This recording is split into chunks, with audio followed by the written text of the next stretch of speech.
एक समय की बात है, भगवान महावीर एक विशाल वृक्ष के नीचे बैठे तपस्या में लीन थे। उनके चारों ओर प्रकृति की एक दिव्य छाया देखी जा सकती थी।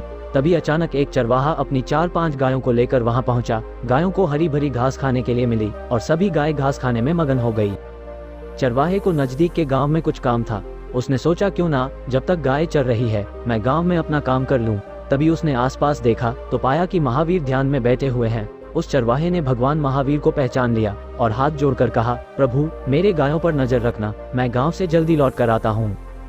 चरवाहे को ऐसा लगा भगवान महावीर ने उनकी बातों को सुन लिया है, जबकि ऐसा नहीं था। वह अपनी तपस्या में लीन थे। चरवाहा वहां से गांव की ओर प्रस्थान कर जाता है। कुछ समय बाद जब वह लौटकर भगवान महावीर के पास आता है तो वहां उसकी गाय नहीं होती है। गाय हरी भरी घास को खाते खाते कुछ दूर निकल गई थी।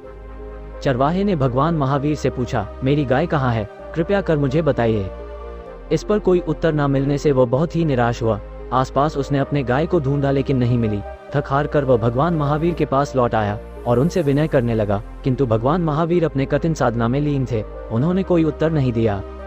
चरवाहे को लगा कि मेरे साथ मजाक हो रहा है, उन्होंने स्वयं मेरे गाय को छुपा दिया होगा और अब यहाँ ध्यान लगाए बैठे हैं। चरवाहे ने कमर में बंधी हुई गाय की रस्सी को खोला और महावीर पर वार करने के लिए आगे बढ़ा। तभी महावीर के कुछ शिष्यों ने चरवाहे का हाथ रोक लिया और कहा, अरे मूर्ख, तू किस पर प्रहार कर रहा है? तू जानता नहीं यह वर्तमान है जिसने राजपाट, मोह माया, धन संपदा का त्याग किया है। इन्होंने तेरी गाय को नहीं छिपाया है।